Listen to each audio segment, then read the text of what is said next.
Place of worship act के ऊपर supreme court में सुनवाई हो रही है। 2020 से पीआईएल पेंडिंग है सुप्रीम कोर्ट में। केंद्र सरकार को नोटिस हुआ है लेकिन अभी तक जवाब नहीं आया है। हमारा यह कहना है कि जो भी कानून बनता है ना, वो उसके भले के लिए बनता है। यानी अगर किसी कानून में महिला लिखा है तो ये महिलाओं के भले के लिए है। अगर किसी कानून में चिल्ड्रन लिखा हुआ है तो वो बच्चों के भले के लिए है। अगर किसी कानून में SC ST लिखा हुआ है तो यानी SC ST की भलाई के लिए बना है। किसी कानून में अगर OBC लिखा है तो वो पिछड़ों की भलाई के लिए बना है। इस कानून का नाम है पूजा स्थल कानून। इसका मतलब ये हुआ, ये कानून पूजा स्थलों की भलाई के लिए बना हुआ है। पूजा स्थल और प्रार्थना स्थल में बिल्कुल अंतर होता है। प्लेस ऑफ वर्शिप और प्लेस ऑफ प्रेयर में बहुत अंतर होता है। प्लेस ऑफ वर्शिप उसको कहते हैं जहां व्यक्ति बैठता है, वहीं ध्यान करता है, वहीं भोग लगाता है, वहीं पूजा करता है, वहीं अपनी मन्नत मांगता है, वहीं फूल माला चढ़ाता है, सब कुछ वहीं करता है, ध्यान वहीं होता है। जबकि प्रार्थना स्थल उसको कहते हैं जहां आदमी इकट्ठा तो होते हैं लेकिन वहां पे वो किसी का ध्यान नहीं करते, जिसका ध्यान करते हैं वो कोई दूर बैठा हुआ है। इसीलिए मस्जिद और चर्च को प्लेस ऑफ प्रेयर कहते हैं और मंदिर को प्लेस ऑफ वर्शिप कहते हैं। आपको एयरपोर्ट के ऊपर कभी प्लेस ऑफ वर्शिप नहीं मिलेगा, पूजा स्थल नहीं मिलेगा। वहां क्या मिलता है? प्लेस ऑफ प्रेयर यानी प्रार्थना स्थल। और वह इसलिए क्योंकि प्रार्थना स्थल का जो कैरेक्टर होता है वह अस्थायी होता है, वो फिक्स नहीं होता। एयरपोर्ट पे जहां आज प्रार्थना स्थल है, कल को वहां हो सकता है कुछ ऑफिस खुल जाए, प्रार्थना स्थल शिफ्ट हो जाए।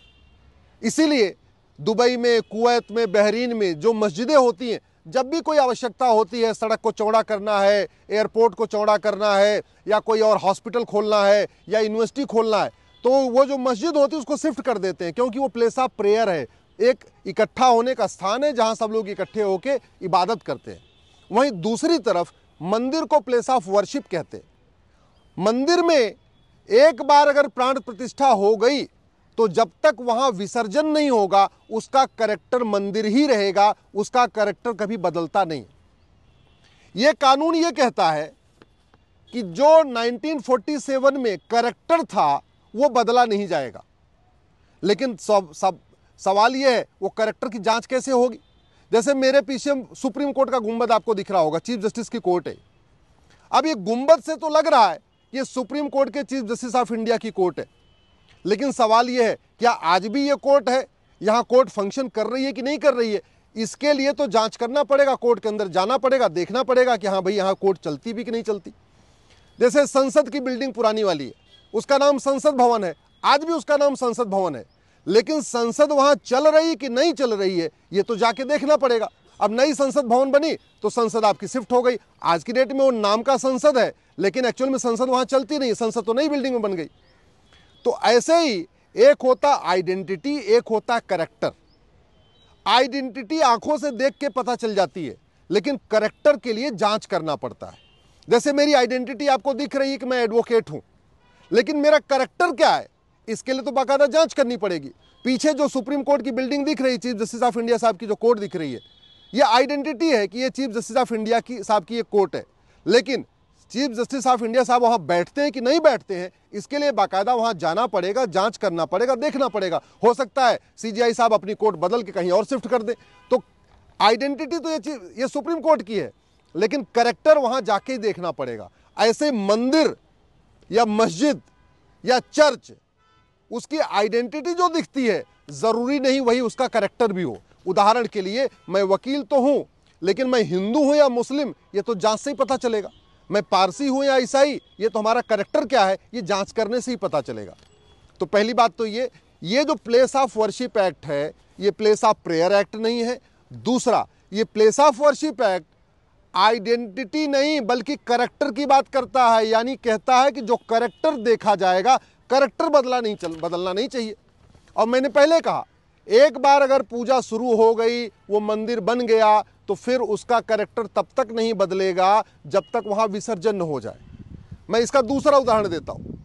गांव में पीपल के पेड़ के नीचे शंकर शिवलिंग स्थापित कर दिया जाता है, वहां पूजा करना शुरू करते हैं।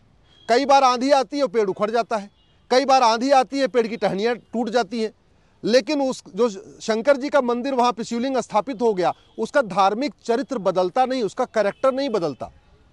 कई बार नीम के पेड़ के नीचे लोग शिवलिंग स्थापित कर देते हैं, कई बार जो है वट वृक्ष के नीचे लोग पूजा प्रार्थना शुरू कर देते हैं। आंधी आती है, तूफान आता है, टहनियाँ टूट जाती हैं, पेड़ उखड़ जाता है, लेकिन उसका धार्मिक कैरेक्टर नहीं बदलता। क्यों? क्योंकि एक बार प्राण प्रतिष्ठा हो गई तो जब तक वहां विसर्जन नहीं होगा वो उसका कैरेक्टर मंदिर का ही रहेगा। ऐसे ही चाहे वो अयोध्या हो, चाहे वो काशी हो, चाहे भद्रकाली हो, चाहे भोजशाला हो, चाहे अटाला हो, चाहे वो संभल हो, हरिहर मंदिर हो, जो भी मठ मंदिर, जो भी मंदिर थे, वहां प्राण प्रतिष्ठा हुई थी, मुगलों ने आके उसका गुंबद बदला, लेकिन वहां विसर्जन नहीं हुआ, इसलिए उसका कैरेक्टर नहीं बदला। जैसे किसी मंदिर में नमाज पढ़ने से वो मस्जिद नहीं हो जाती, किसी मंदिर में प्रेयर करने से वो चर्च नहीं हो जाता, ऐसे किसी मंदिर में नमाज पढ़ने से वो कभी मस्जिद नहीं होती। और जैसे मैंने कहा, पेड़ की टहनियाँ टूट जाने के बाद मंदिर का कैरेक्टर नहीं बदलता, वैसे ही मंदिर का गुंबद बदलने के बाद भी मंदिर का कैरेक्टर नहीं बदलता। तो पहली बात तो ये, इस कानून का नाम प्लेस ऑफ वर्शिप एक्ट है, प्लेस ऑफ प्रेयर नहीं, यानी मंदिर के पक्ष में है। दूसरी बात, वर्शिप और प्रेयर में अंतर होता है, मैंने आपको बता दिया, पूजा और प्रार्थना में अंतर होता है। मस्जिद और चर्च प्रार्थना स्थल है, प्लेस ऑफ प्रेयर है, जबकि मंदिर पूजा स्थल होता है, वो प्लेस ऑफ वर्शिप होता है। तीसरा मैंने आपको बताया, आइडेंटिटी और कैरेक्टर में डिफरेंस होता है। आइडेंटिटी सामने से दिख जाती है, कैरेक्टर के लिए जांच करनी पड़ती है। ये जो प्लेस ऑफ वर्शिप एक्ट है, ये 2 पन्ने का कानून मेरे हाथ में है, ये कहीं पे भी ये नहीं कहता है कि आप कैरेक्टर की जांच नहीं करेंगे। ये कानून केवल इतना कहता है कि 1947 में जो कैरेक्टर था वो यथास्थिति रहेगी, लेकिन कैरेक्टर तो जांच करने से ही पता चलता है। तो इसलिए जहां जहां पे भी तोड़ा गया है, चाहे वो इतिहास में लिखा गया कि तोड़ा गया है, या किसी और जगह से पता चलता है कि तोड़ा गया है, तो उसकी तो जांच होगी, तभी तो पता चलेगा कि वो मंदिर है कि मस्जिद है। तो ये कानून कहीं उसमें बदलाव नहीं करता। इस कानून में केवल एक ही कमी ये है कि ये जो सेक्शन 3 में लिख दिया इन्होंने कि आप उसको कन्वर्ट नहीं कर सकते। हमारा ये कहना है, हम कन्वर्ट करना ही नहीं चाहते, हम तो रिस्टोर करना चाहते। तो कन्वर्ट करना और रिस्टोर करने में अंतर है। इस कानून में लिखा हुआ है कि आप जो रिलीजियस कैरेक्टर है उसको चेंज नहीं करेंगे। हम भी यही कह रहे हैं, हम रिलीजियस कैरेक्टर को चेंज नहीं करना चाहते, बल्कि रिलीजियस कैरेक्टर को रिस्टोर करना चाहते हैं। हम चाहते हैं जितने भी धार्मिक स्थान हैं, एक बार वहाँ पे सर्वे हो जाए। आजकल बड़ी लेटेस्ट टेक्नोलॉजी आ चुकी है, राडार टेक्नोलॉजी है, जीपीएस टेक्नोलॉजी है, कार्बन डेटिंग हो जाती है, सबसे पता चल जाता है कि इसकी नींव कितनी पुरानी है, इसकी दीवार कितनी पुरानी है, और इसका गुंबद कितना पुराना है। अगर ये पता चल जाए कि किसी मंदिर की नींव तो 500 साल पुरानी है और गुंबद उसका 300 साल पुराना है, तो स्पष्ट हो गया, इसका मतलब गुंबद तो बाद में बदला गया है, नींव और दीवारें वही हैं। तो ये आराम से कैरेक्टर पता चल सकता है। केवल वहाँ पे नमाज हो रही है इसलिए वो मस्जिद है, ये सिद्ध नहीं करता है। उसकी फाउंडेशन क्या थी, नींव किस लिए डाली गई थी, मंदिर बनाने के लिए, मस्जिद बनाने के लिए, ये सर्वे से ही पता चलेगा। इसलिए ये कानून भी कहीं पे भी कैरेक्टर को पता लगाने पे रोक नहीं लगाता।